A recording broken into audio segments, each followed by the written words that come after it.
This is SOUQ Business Landscape. They say Friday sees more smile than any day of the week. And with that, I welcome you to another edition of SOUQ Business Landscape, where we unpack the week's biggest stories shaping Africa's economy and global markets. I am Olumide Shukoya, and also I have the fair one, as Chooks calls him, but I like to call him the perfect gentleman, Onyipre Krumale. Good morning to you. Thank God it's Friday, I say to you. Yes, thank God it's Friday, but I'm already anticipating my weekend. It's going to be as busy as the week has been. Yes, it's good to be here. It's a wonderful Friday. And let's talk business development and economy. Yes, please. Also, we have our guest on standby. That's Mokhtar Amin. He will join us virtually soon. But let me intimate you to what's on the plate this morning on SOUQ Business Landscape. Let's start off with the biggest story for today.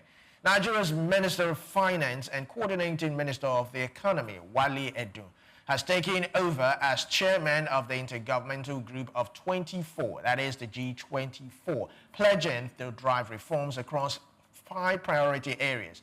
Edun succeeds Argentina's Minister of Treasury, Luis Caputo, who was credited with enhancing coordination among member countries. Now, the G-24 represents the interest of emerging markets from Africa, Asia, and Latin America in major global economic policy discussions. As chair, Edun is expected to strengthen advocacy for equitable global financial reforms, inclusive growth, debt sustainability, climate financing, and technology access, in line with the group's mission to amplify the voice of developing countries in multilateral decision-making. So I'll say, first of all, I'll say congratulations to Wale Edun for this fate that Nigeria has been placed upon.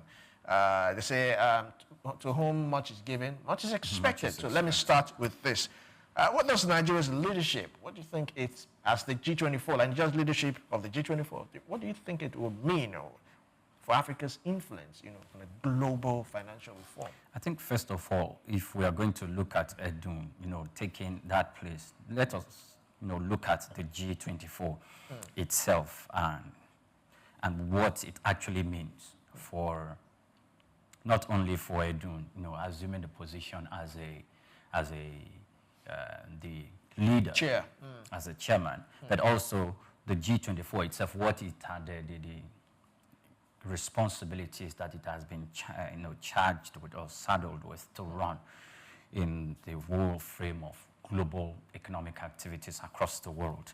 First of all, the G24 is a subset of the G77, the Group of 77. The Group of 77 also a subset of third world countries. If I'm not going to use the word third world countries, I'm going to use it developing countries, emerging economies. Emerging economies. In the United Nations. And they were, I'm trying to remember when exactly they were established. And the reason why they have them there is so that they can, try to promote their economies, liaise together to facilitate diplomatic economic policies that will affect, core areas of their economy, and also to promote and push the agenda of the emerging economies. Now, the G24 is a subset of that group of 77, and they are a group of developing countries too that was established in 1971 with its goal to work together to coordinate the positions of developing countries on international monetary and development finances. So, the Bretton Woods institution have the IMF, International Monetary Fund, then you have the World Bank, and the Paris Club and the likes. They, most of the time, fashion the global economic direction of the world with regards to global policies that borders on finances, and including the loans that the Bretton Woods institution would advance to developing economies. Now, the group of 24 is to sit down together and to influence these decisions to make sure that this monetary decisions that is being taken by the Bretton Woods institution aligns, promotes, and fosters the economic activities of these emerging economies.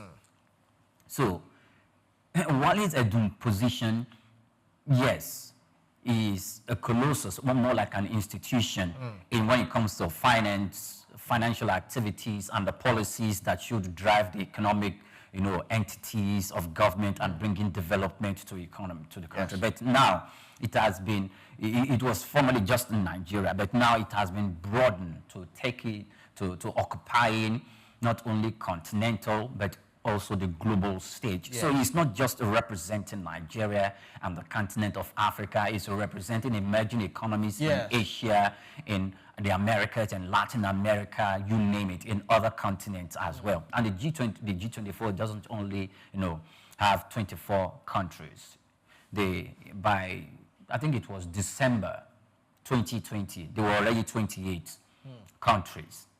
So Wale Edun is going to be liaising with the International Monetary Fund, with the Paris Club, and other multilateral financial organizations to make sure that the policies that is going to be coming forward from henceforth are going to find expression without any bottleneck in the group of 24. But since that is now the case, let us look at the agenda. Now let's come to Wale Edun and look at the agendas that he aims to push, and which are covering 5 core areas, covering global financial reforms, inclusive growth, debt sustainability, that's very, very key, climate finance, and technology access that reflect structural barriers that limit development countries' progress, most especially technology. If we look at it, if we are starting from technology, first of all, whatever technology that the third world countries, have access to, or that has been advantageous to the promotion of its economic policies and to, expanding development activities or promoting and expanding industrialization. A very, very, very, very few of them were locally developed. Most of them are developed by the first world countries. Yes. And since most of them are developed by the first world countries, it is what the first world countries feel that they can sell to you, because this is intellectual property. Which they would not sell.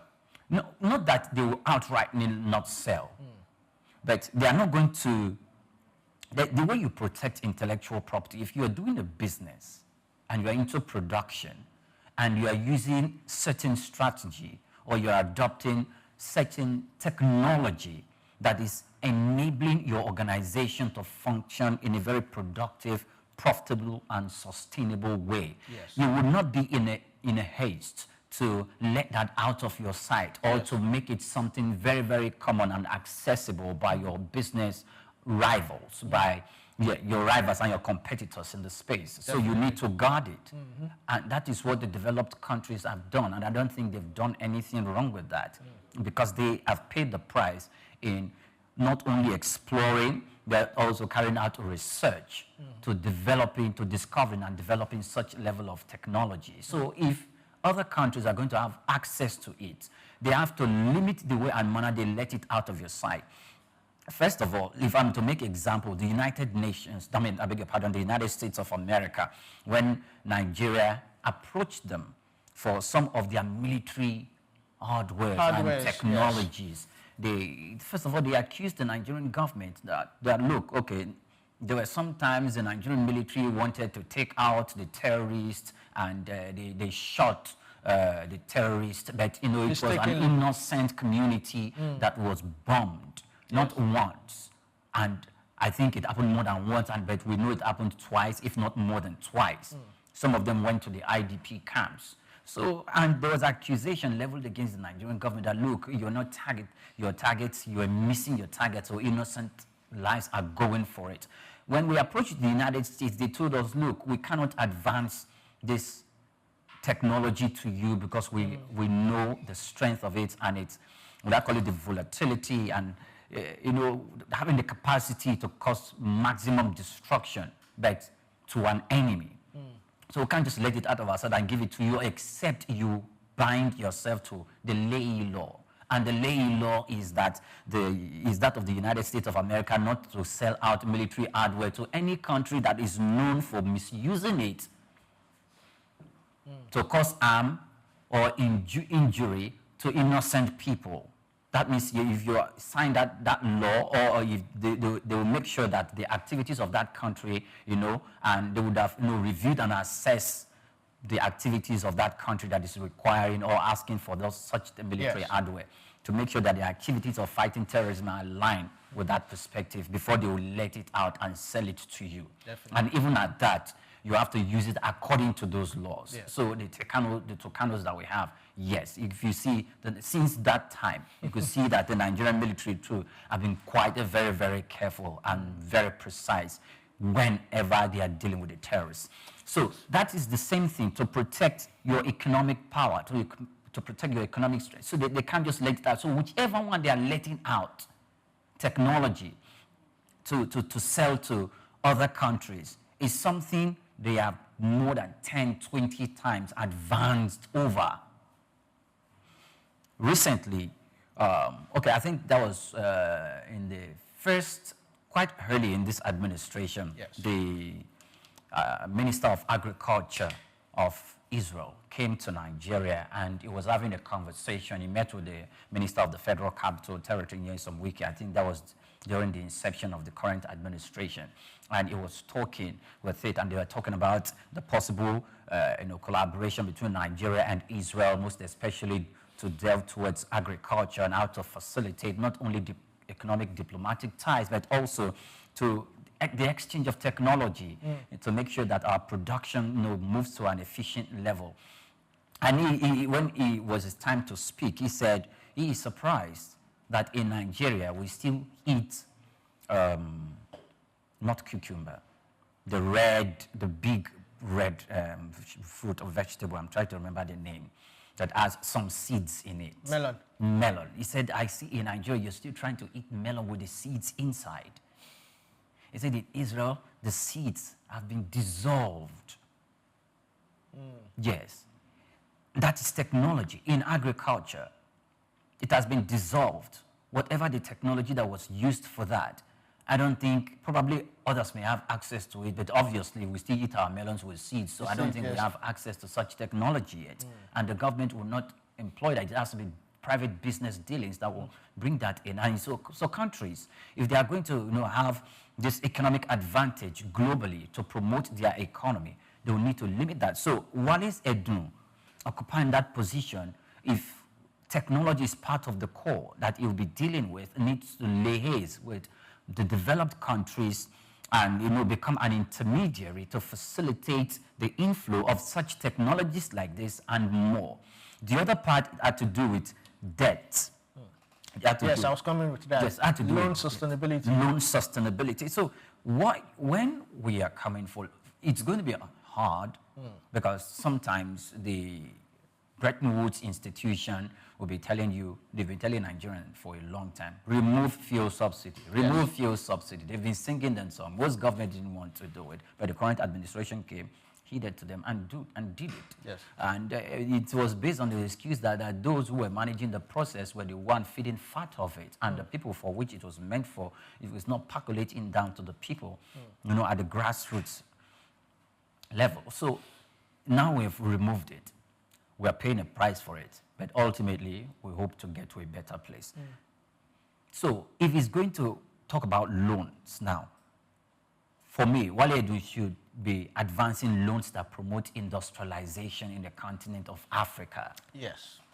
But if the advanced climes were to be talking about loans to be channeled towards industrialization, pumping into your country, with time, you're going to become very, very industrialized, and you will move towards a level where you become more independent to the extent that you may not be very, very reliant or dependent on the first world countries. Let's get Mokhtar Amin. If we can have Mokhtar Amin. Mokhtar Amin, so glad to have you.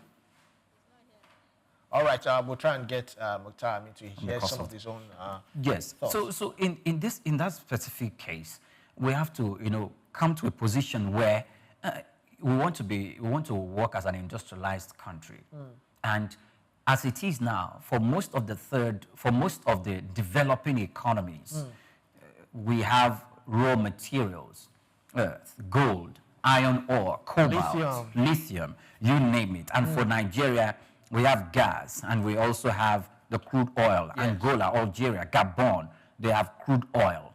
And, you know, with our technology or our level of development has not gotten to an extent whereby we can start thinking and processing it. Yes. And the world is fighting climate change. So every aspect of development now needs to be sustainable. And if we're going to be having sustainable development so that we don't, you know, put our environment in danger whilst trying to make a living and develop and experience economic growth, we won't have to put our environment, you know, it will not be to the detriment of our environment in that specific sense. They are telling us you need to go renewable energy, you need to go the direction of renewable energy. And if we're talking about renewable energy, we do not have a plant here. And I think the technology has not really proliferated the Nigerian economic space. The ones that we have that has proliferated the Nigerian or the African or the third or the emerging economic space are the ones that were being sold by the developed countries. So if we are going to go that direction, it means that we will be neglecting what we already have at hand to aid and enable our own process of development, which was the same process that was adopted by the first world countries until they got to this peak of development and industrialization. And so are we then going to go in line with that trajectory? So it's a tough sale. It's a Herculean task for Mr. Wale Edun. I would even want to ask, do you think that developing countries can realistically achieve debt sustainability? If you look at Ghana, let's not even talk about Nigeria and some other African countries, they are really struggling with debt. Do you think we can actually achieve? Do you think Wale is in a better position to maybe advocate for maybe fairer, what I call it, waivers? Conditions. Conditions, yes. Well, it should, because it has been saddled with that responsibility. It needs to push. It needs to push for, because it won't be taking a unilateral position with this. It's going to be sitting down, having meetings with the group heads of the World Bank, the multilateral financial organization, the countries that constitute the G-24, the countries also that constitute the G-77, and of course the finance ministers of most of these countries are going to come together, and they are not just thinking for their individual countries, but they are thinking as a group, as a bloc in the international system, not only to bring respite to their economies, but also to facilitate intergovernmental relations that promote economic activities and industrialization. And I tell you, those of the G77 and those of the G24 are not completely the same with those of the first world countries. However, the developed economies themselves, which is known as the G7, the position that they play is not to contradict, is not to put down those the developing economies, but it is to maintain a counterbalance, to shine, to allow them to develop. However, your first objective, line of core, is the protection of the interest of your country, the economic interest of your country, then secondly, the economic interest of your bloc. Yes. And probably maybe first and maybe secondly, the economic interest of, yes, your economic bloc and those who you are in alignment with. So those are things that Wale Edun will be looking at. And it is a laudable position, but the task is enormous. The task is enormous, you say, because a whole lot is in play right now, and I'm looking at how best we can also push something and get something back in terms of global trade. But we also have to look at Africa. What do we have? What do you think countries can trade amongst themselves? I mean, Africa, then globally. Okay, look at it. If we're looking at Africa, Africa has not come to that place. They've come to the place, but they are divided. They are divided by not only ideological differences, they are also divided by the influence that the the world powers, global the powers. global powers have on each African countries. They're also divided by the leadership of each countries and their own perspective of running the government and their own economic policies Yes. and what they hope to achieve. If you look at it in a very different perspective, the influence that China has on Nigeria, the influence that China has in South Africa, the influence that China wields in many African countries after building seaports for more than 20 or 50 African countries, you can see the economic interest and the economic influence and power that he wields. Most of these African economies, China has advanced loans to them. And China has also made other economic diplomatic policies that will keep these African countries endeared to them. Like, hey, our economies and our borders are open for your products and your produce, and whatever you think, meets the condition and the standard of export to China, where our doors are open to receive it. China has gone into economic ties and economic agreement with some African countries that, look, we have a currency swap. You come to my country to want to buy goods, you don't need to change it to the dollar. Yes. You can change it to my currency and purchase what you want. I come to your country, I don't need to change my money to the dollar before I can have access to your market. I change it to your currency. In that way, we do away with the dollar and we facilitate economic and business activities between both of us as a country. And that is a juicy package for most of the emerging economies. Nigeria also playing that role. And China is enjoying the same benefit, if not more. China has infiltrated the African market to the extent that it knows that the only way it can come to global, not just, it's already a global power. Before now, it's been already a global power. That's why it's part of the Big Five in the United Nations. But in order to sustain it, it needs to strengthen its relationship with different countries, most especially most countries that are in the categories of emerging economy. So if we're going to be making decisions that, African countries, we're coming together. Yes. Now we need to make economic decisions that will profit us as a country. Definitely. South Africa is a huge manufacturer of vehicles.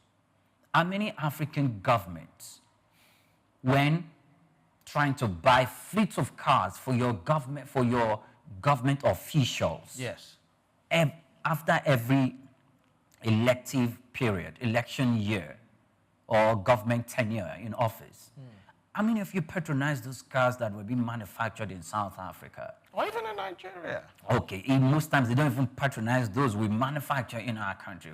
They go to China, they go to Germany, they go to the United States, Canada. They go to Canada. Okay, why do they do that? And we are talking about, these are huge economic flights, because when we look at the amount, you can look at, by the time the money is converted to Naira, some of the cars go for as much as 80 million plus, 90 million plus, 100 million plus, because most of these cars are bulletproof fitted, yes, to protect the VVIPs and government officials. So, and the buying in fleets to the extent of hundreds, 360, 150. Imagine 150 million naira in 150 or 360 places. How much that is.